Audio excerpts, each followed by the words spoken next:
Já começou, vou dar o play aqui e aí entramos na décima aula. Marquinhos não chegou ainda? Né, Val? Então espera um pouquinho, né? Vamos lá. Semana passada nós falamos sobre ansiedade. Então foi dentro das guerras que acontecem na mente. Esse foi o primeiro tema que nós abordamos. E hoje nós vamos entrar num assunto bastante sensível, mas também, mesmo sendo sensível, a gente não pode ignorá-lo. Acho que é importante discutir, é importante tratar. E antes de entrar no conteúdo, né, esse é um assunto que nós precisamos observar por duas perspectivas. Uma é a perspectiva espiritual, né, óbvio, por isso que nós estamos aqui, mas também uma perspectiva mais humana, né, do problema, porque ele é real, né? A gente sabe que no mês de setembro tem muitas campanhas para falar desse assunto, para discutir o assunto, porque enquanto alguns, né, identificam isso como uma questão de saúde pública, a gente sabe também que tem uma questão espiritual por trás desse tema, né, desse tema sensível aí, que levam pessoas a perder as suas vidas ou mesmo tentar de alguma forma se matar, né? Hoje eu vou focar um pouco mais na questão espiritual, mas na semana que vem a gente pode voltar nesse assunto para falar das questões menos espirituais, vamos dizer assim, mas também extremamente importantes. Tá? Na Bíblia a gente tem alguns exemplos, tá? E obviamente são exemplos, então a gente, né, não vamos de forma alguma, acho que duas coisas, tá? Não vamos de forma alguma estabelecer uma relação de causa e efeito, tá? Eu não quero que vocês entendam que aquilo que são os exemplos que nós vamos ver hoje são eles que causam, porque o tema é muito mais complexo. Então, quer dizer que se eu tiver assim, vai acontecer. Não, não tem uma causa e efeito aqui, tá? É mais para exemplificar mesmo, tá? Baseado aqui em algumas pessoas da Bíblia. A gente vai ver 5 exemplos, né, falando desse tema. Mas, de novo, não é causa e efeito, então não é porque uma pessoa tem, que quer dizer que a belo dia ela pode tentar contra a sua vida, né? Então, esse é o primeiro ponto. E o segundo ponto, é importante que cada um desses exemplos, e de novo, poderíamos ficar aqui falando de muitos outros exemplos, mas eu peguei apenas 5, tá? Não são apenas estes, vão ter outros que todos nós podemos identificá-los, mas esses 5 eles vão ser baseados em situações da Bíblia, então acho que é uma boa discussão para a gente começar, mas de novo, não são apenas esses 5. Então, esse é o primeiro ponto. Eu não estou construindo nenhuma relação de causa e efeito aqui, então não é porque a pessoa tem um determinado sintoma que, consequentemente, ela vai tirar a vida, não é isso. Tá? Não existe essa causa e efeito. E o segundo, que não são apenas esses 5 exemplos que eu vou destacar aqui, mas acho que é válido a gente usá-los, né? Porque tem aí referências da Bíblia, mas tem muito mais exemplos, tá? Então vamos lá, está aqui no texto, né? Vamos falar um pouquinho de 5 pessoas que eu destaquei para a gente refletir um pouco sobre esse tema. Tem 2 que talvez vocês digam assim, mas bem, né? A pessoa também não chegou ao ponto de querer acabar com a sua vida. Mas eu acho que, por mais que você até diga que esses 2 talvez não sejam realmente casos assim, mas eu acho que o sentimento que estava operando no coração dessas pessoas esse sim acho que é um exemplo que a gente precisa refletir, tá bom? Então vamos começar pelas pessoas. Primeiro Saul, acho que Saul é um caso super conhecido, né? Lá no finalzinho de 1 Samuel, os filisteus, eles lutaram contra Israel, e os homens de Israel, fugindo da presença dos filisteus, caíram mortos no monte Gilboa. Os filisteus seguiram de perto Saul e seus filhos e mataram Jonatas, Abinadab, Malquizua, filhos de Saul. A batalha se intensificou contra Saul, os flecheiros o avistaram e ele foi gravemente ferido.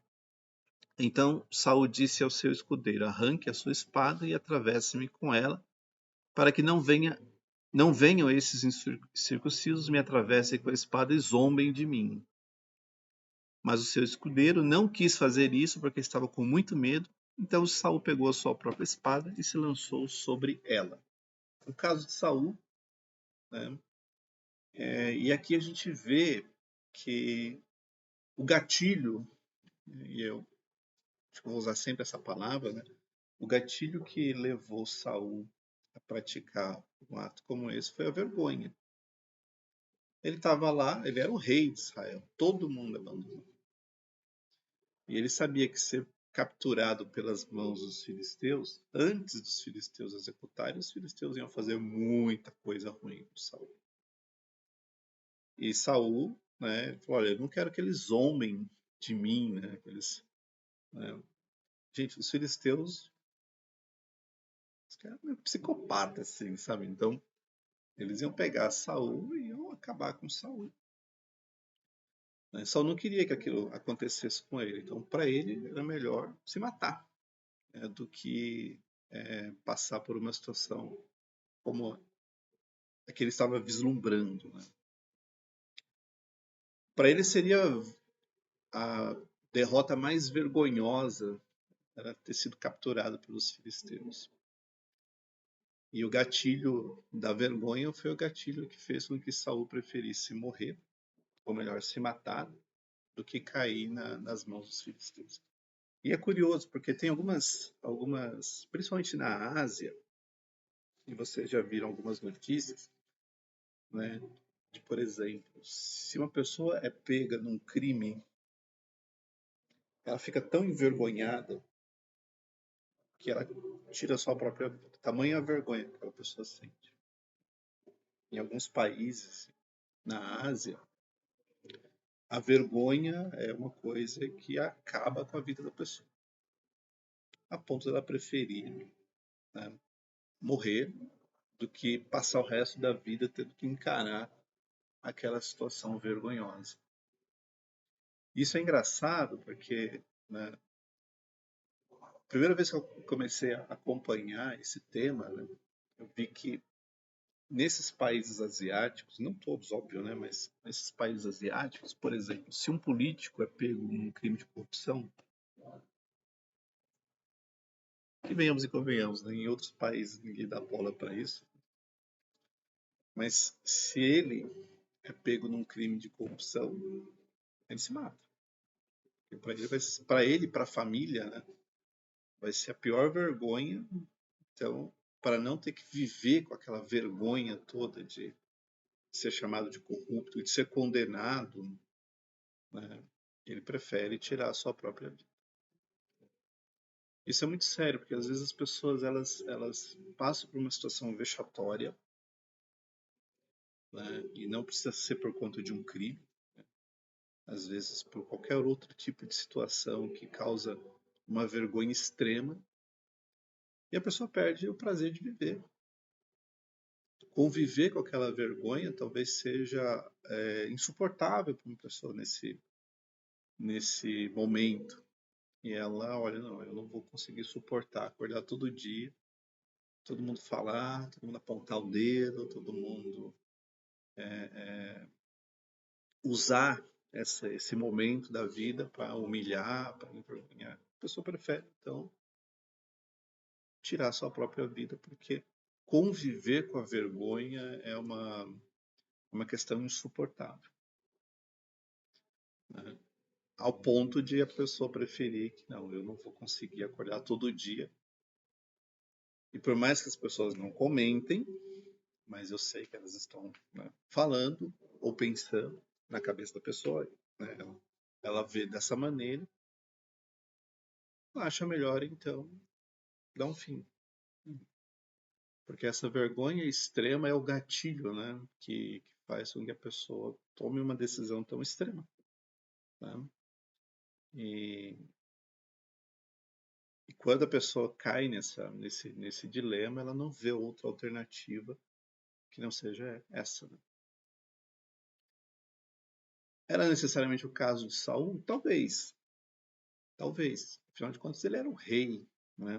Vocês lembram do contexto da coroação de Saul, né?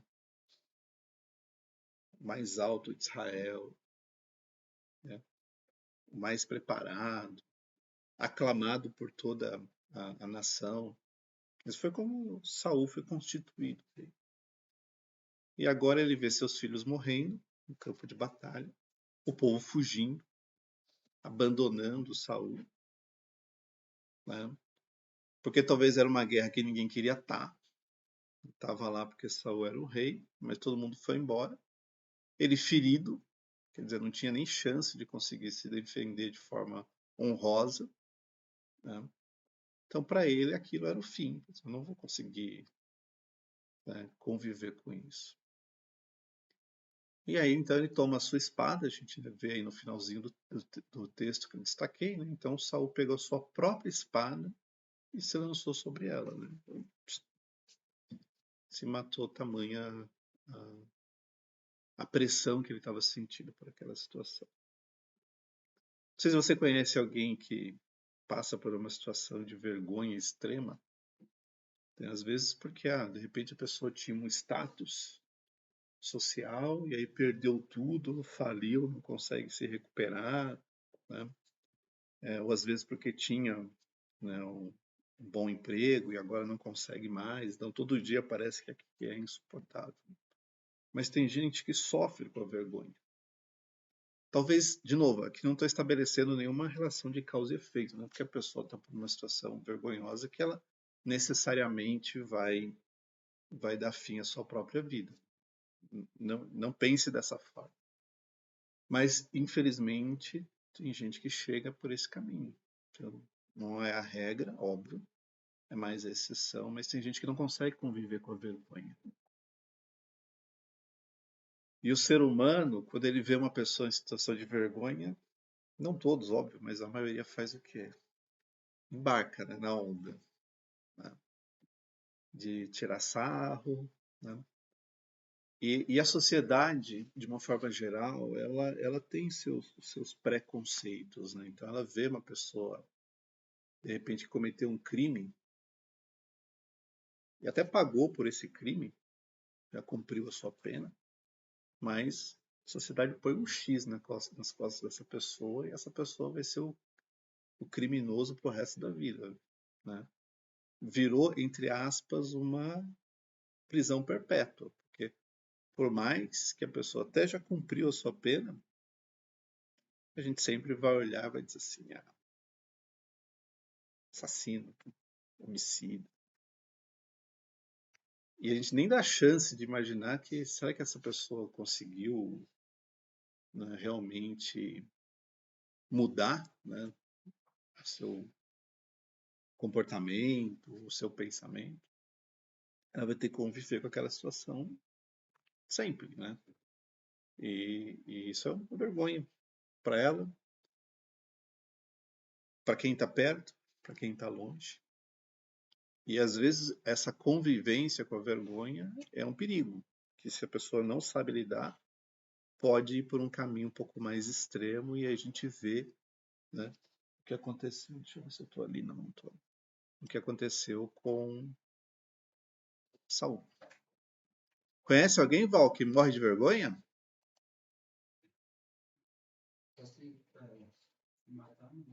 Se matar, não, né? Mas que tem. Tem, né? Às vezes tem gente que tem vergonha da sua condição social, Existem gente que tem condição tem vergonha das suas próprias limitações. Então, ela morre de medo que isso apareça, porque ela não vai saber lidar com esse tipo de situação. E, de novo, não quer dizer que todo mundo que passa por essa situação vai chegar lá no fim e vai. Não. Mas é um gatilho que precisa ser observado. Dando sequência, né, a gente vê Elias. Né? Elias é muito curioso, né, porque Elias ele começa muito bem, e aí na primeiro embate com Jezabel, Elias se perde a ponto de parar numa caverna. E aqui a gente vê, né, nesse trecho, que está em 1 Reis 19, versículos 3 e 4, que no final, né, e esse talvez seja um daqueles que falam assim, não chegou a ser bem, no caso, né, de tirar a vida. Mas olha o desejo, né, de Elias. Tira a minha vida porque eu não sou melhor do que os meus pais. Desejo de morte. Né? Para Elias, imagina, ter que fugir, entrar numa caverna, caminhar no deserto, ter que abandonar seu ministério, porque quem era Elias? Elias era um profeta. Profeta normalmente faz o quê? Leva a mensagem de Deus para o povo. No deserto não tem ninguém para ficar, né? Então Elias, na cabeça de Elias, ele tinha perdido tudo. Ele tinha perdido o convívio, né, com a sociedade, tinha perdido seu ministério, porque como que ele ia levar a palavra de Deus com uma sentença de morte pesando contra ele? E a gente vê que nesse texto é muito curioso, porque Elias, quando ele entra na caverna, ele só quer o quê? Dormir e comer. Né? É um quadro, né? E Deus fala, Elias, o que você está fazendo aí? Por que você está aí? Né? Tinha mais motivo para Elias. Né? E talvez essa seja a principal associação, né, entre a pessoa que tira a sua própria vida, às vezes por um gatilho de forte depressão. Né? As pessoas estão lá nesse estágio crítico, cara, acho que não tem mais solução. Né? Essa semana aconteceu não sei se quem viu, mas uma influenciadora, né? Eu não vou lembrar o nome dela, mas ela estava passando por uma situação de depressão, não conseguia reagir e ela se matou. Acho que até ela fez um post se despedindo, passou o endereço para os bombeiros encontrar o corpo. Não sei se vocês viram essa história. Não? Viu? Eu não lembro o nome. É uma mulher. Passou o endereço para os bombeiros encontrarem. Muita gente nas redes sociais mandando palavras aí para tentar reanimar, para fazer ela mudar de ideia, mas não teve jeito. E, de novo, né, não existe necessariamente causa e efeito aqui, não é porque a pessoa está numa depressão que ela vai tirar a vida, mas às vezes é um gatilho, tá? Um gatilho sério. Assim. Outra pessoa, Jonas, né? Jonas é engraçado, né? Porque o gatilho de Jonas era a frustração. Vamos ler. Capítulo 4, versículo 1 e 3. Jonas ficou muito aborrecido e com raiva. E ele orou ao Senhor e disse: Senhor, não foi isso que eu disse, estando ainda na minha terra? Por isso me adiantei fugindo para Tarsis, pois sabia que tu és Deus bondoso e compassivo, tardio em irar-se, grande em misericórdia, que mudas de ideia quanto ao mal que anunciaste. Agora, Senhor, peço que me tires a vida, porque para mim é melhor morrer que viver. Jonas estava numa frustração enorme, porque como, né, aquele povo, né, lá de Nínive eram inimigos de Israel, Jonas fala assim: eu quero ver os meus inimigos sendo arrasados. Mas ele sabia que Deus, ao ver a condição de arrependimento do povo, Deus não traria o mal que ele, Jonas, tinha profetizado. E Jonas ficou, como a gente vê, né, aborrecido, com raiva. Jonas ficou frustrado, porque ele tinha uma expectativa, que era ver aquele povo destruído. Aquela expectativa não se cumpriu. E o que acontece? Para Jonas era melhor morrer. Aí ele fala: para mim é melhor morrer que viver. E tem gente que não consegue lidar com a frustração. Tem um país na Ásia, por exemplo, né, onde existe um índice de jovens, né, que tiram as suas vidas altíssimo, que eles têm uma concorrência enorme, poucas oportunidades, e ao não conseguir aproveitar, né, ou se apropriar dessas oportunidades, eles se veem obrigados a conviver com uma realidade diferente daquilo que era a expectativa deles. Eu não sei exatamente ao certo, né, o quanto que isso pode ser causa e efeito, né? E aqui talvez seja, né, não necessariamente causa e efeito, mas a frustração faz com que a pessoa tome uma decisão drástica e diz assim: ah, eu não vou ter o que eu quero, eu não vou ser o que eu quero. Todos os planos que eu pensei, eles não vão se cumprir, então aquela frustração vira um gatilho. No caso de Jonas, Jonas queria sangue, né? Jonas queria ver destruição do povo de Nínive. Deus falou: não, ninguém vai morrer hoje. E olha só, aborrecido com raiva, Jonas achava que era melhor morrer do que viver. E acredite, tem gente que não consegue conviver com a frustração. Não consegue reagir diante de uma frustração. E aquela frustração vira um bloqueio que a pessoa não consegue transpor. Jonas, de repente, né, você pode imaginar assim: ah, mas né, ali também está falando de uma forma metafórica, digamos assim, né? Afinal de contas, até pode ser. Mas, de novo, o sentimento ele é digno de ser avaliado. Frustração, tem gente que não sabe lidar com. Tem gente que não consegue lidar, por exemplo, com tentar e não conseguir. Tem gente que não consegue lidar com situações onde ele vê todo mundo dando certo e ele não. E essa frustração consome, porque para ele a pessoa, né, não tem futuro, não tem chance.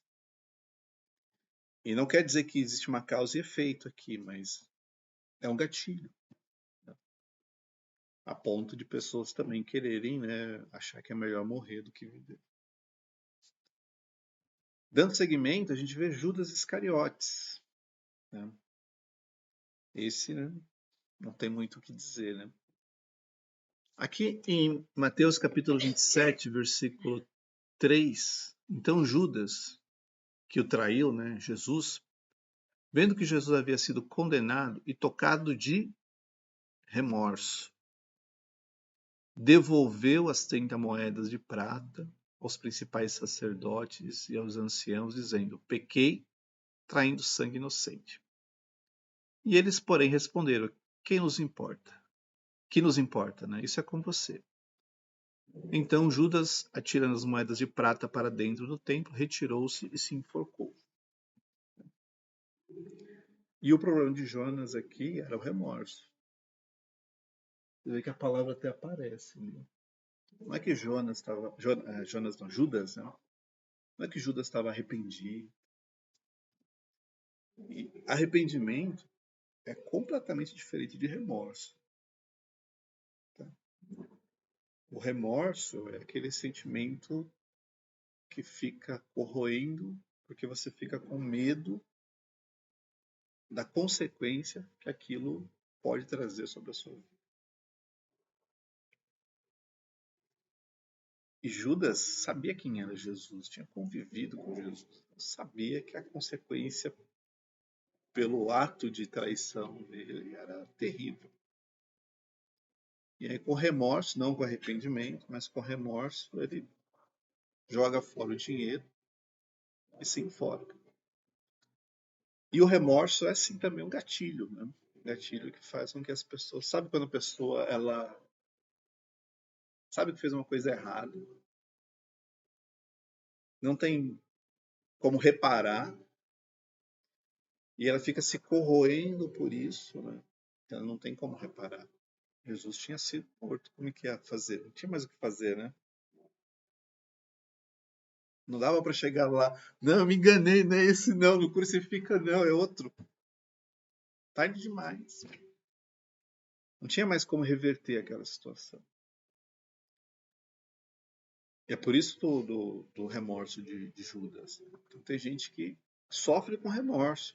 Fez uma coisa ruim, não tem mais o que reverter e fica com aquilo corroendo a mente, o coração, imaginando por que eu fiz isso, por que eu não agi diferente, né? E aquilo tira força, porque a pessoa acha que não tem mais como mudar aquela situação. E no caso de Judas, né, o remorso de Judas levou ele para a forca. E ele se enforcou. O último dessa lista, o carcereiro, não tem nome, né?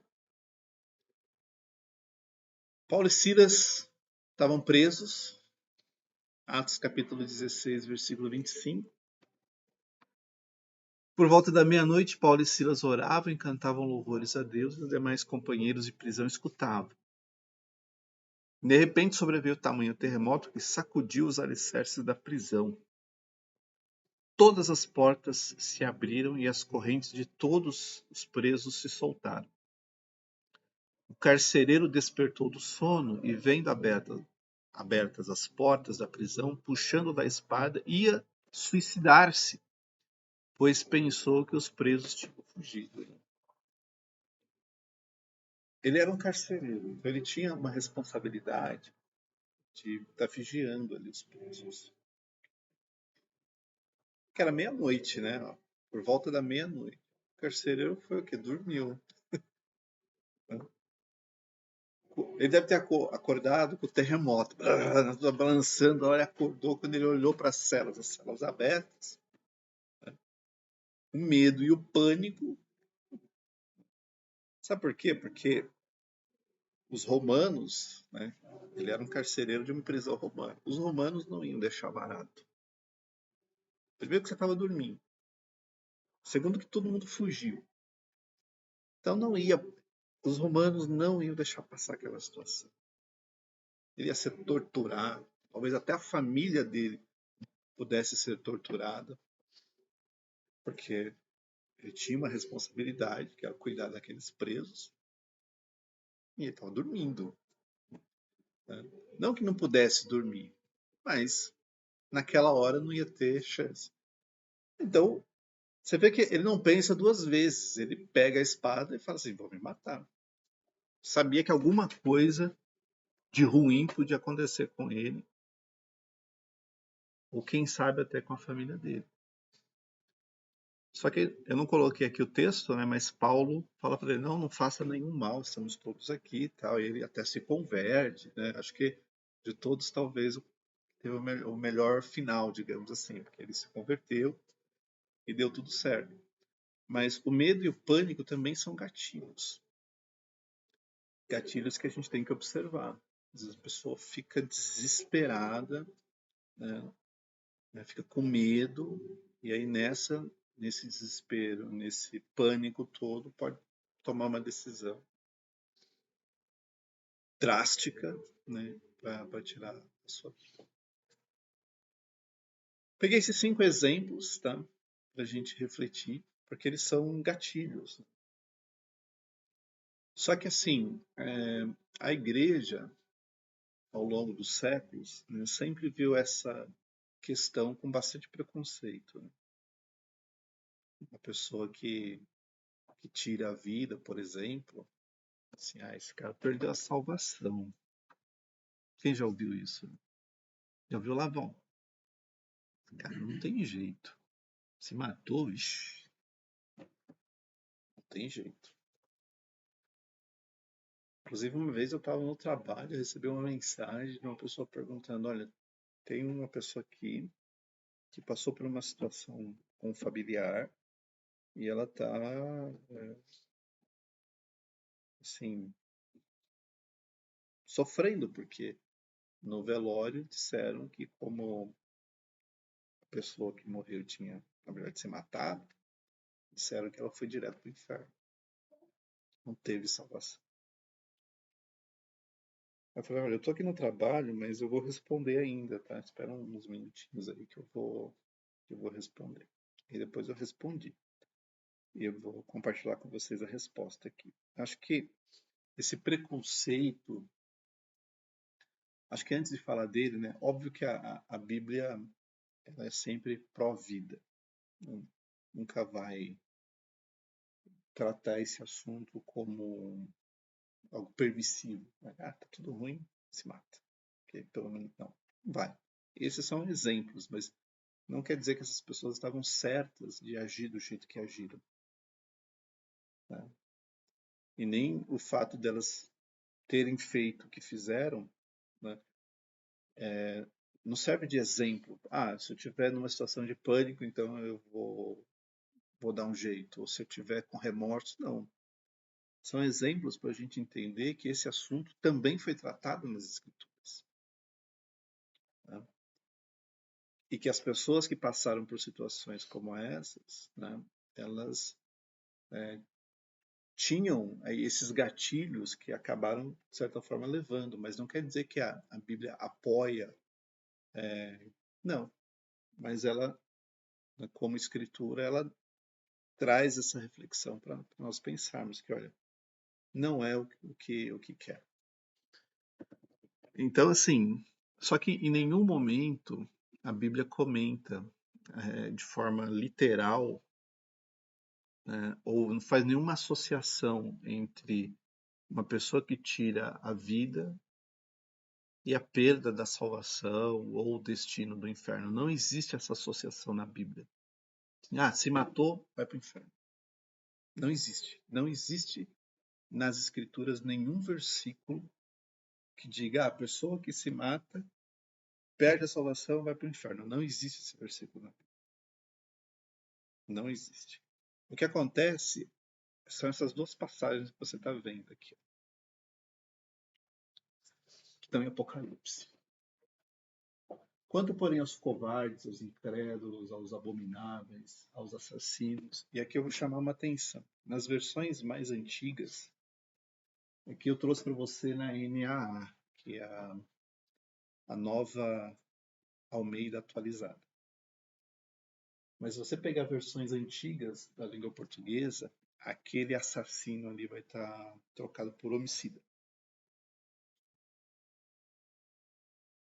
Aos homicidas, né, agora assassinos, aos imorais, aos feiticeiros, aos idólatras e todos os mentirosos, a parte que lhes cabe será no fogo que está queimando, no lago que está queimando com fogo e enxofre, a saber, a segunda morte. Aí um pouco depois, né, aqui, obviamente, você vai lembrar, né, ficarão de fora, né? Ficarão de fora, né, os cães, os feiticeiros, os impuros, os assassinos, e nas versões mais antigas chamavam de homicida, os idólatras e todo aquele que ama e pratica mentira. Então, esses dois versículos são as principais referências que as pessoas usam para justificar que quem tirou sua vida perdeu, vai para o inferno. Mas isso aí, gente, é interpretativo, tá? Como eu falei para vocês, não tem nenhum versículo na Bíblia que diga se a pessoa se matou foi para o inferno. Não tem esse versículo. Não existe. Tá? O que existe é esse texto, esses dois textos que vocês estão vendo aqui, e que antigamente, e eu acho que eu posso até fazer isso com vocês aqui só para facilitar. Vocês estão vendo ali, né? Deixa eu puxar aqui. Vamos para aquele Apocalipse. Eu acho que mostrar é até melhor. Eu vou tirar minha fotinha daqui. Apocalipse. Certo, Val? 21. 21 o quê? 21:8. Estão vendo aqui?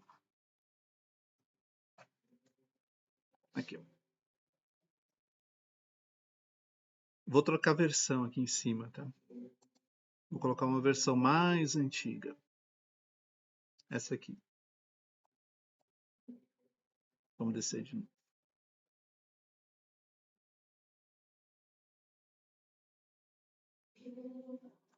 Qual que era mesmo? 8? 8, né? Vamos lá. Olha lá. Aos incrédulos, aos abomináveis, aos homicidas, aos fornicadores, feiticeiros, idólatras, todos os mentirosos, a sua parte será no lago que arde com fogo e enxofre, que é a segunda morte. Então, as versões antigas, né, usavam a palavra homicida, e as versões mais novas, a gente viu, né, que aí volta para o eu chamo de assassinos. E existe uma diferença muito grande, né? Assim, porque o texto aqui, ele está falando necessariamente das maldades que existem na natureza humana. A gente já falou disso, e eu não vou voltar nesse assunto. Mas isso eu posso dizer para vocês com toda certeza. Não existe um versículo na Bíblia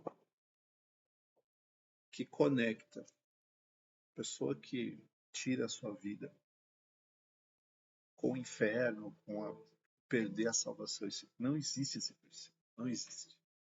O que existe é uma pessoa pegar isso aqui, que é um outro contexto completamente diferente, e querer encaixar esse contexto de uma forma torta. Então, se você conhece alguém que se matou, tá errado achar que essa pessoa foi direto para o inferno. Tá errado. Porque não existe parâmetro bíblico para justificar isso. E eu não estou afirmando para vocês que não existe parâmetro bíblico para justificar isso. Mais do que isso, tem esse versículo.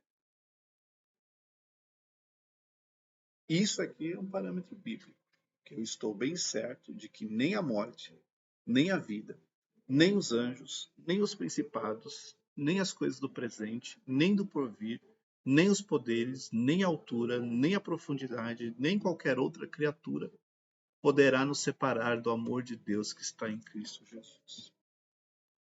Assim, isso é um parâmetro bíblico. E foi essa resposta que eu dei para a pessoa que me perguntou. E aí ela me contou depois que a pessoa que morreu tinha se enforcado, né?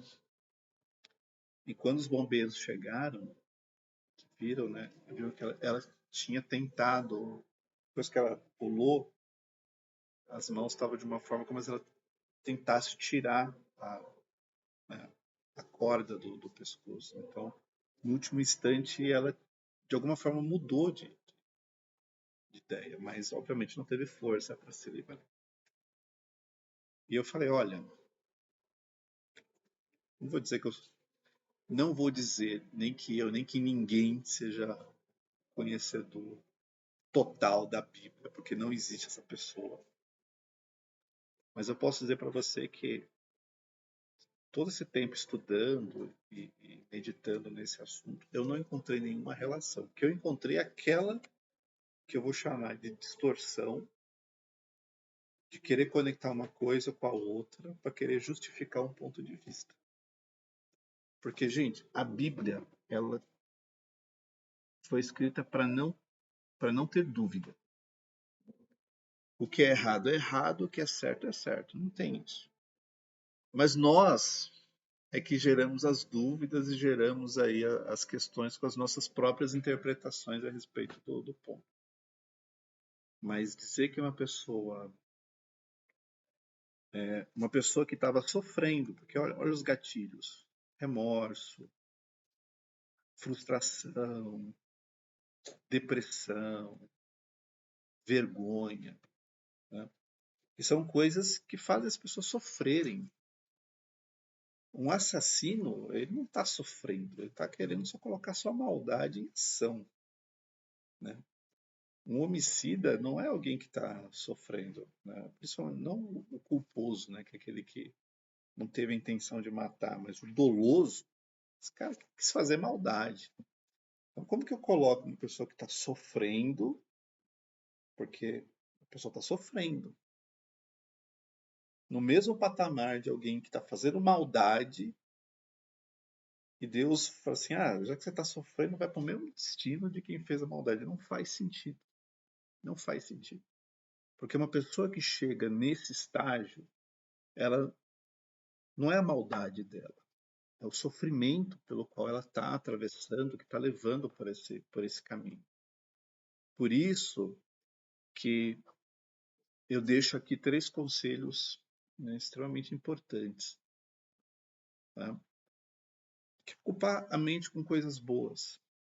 Porque se a gente deixar esses gatilhos, né, disparando o tempo todo, e às vezes é um, mas às vezes é mais de um operando junto, é a frustração com o medo, é a frustração com a vergonha, tudo isso acontecendo, né?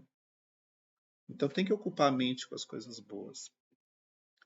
Tem que ter uma rede de apoio formado por amigos e por familiares. Então, se nós estamos passando por essa situação, conhecemos alguém que passa por uma situação, a gente tem que ter ou ser uma rede de apoio.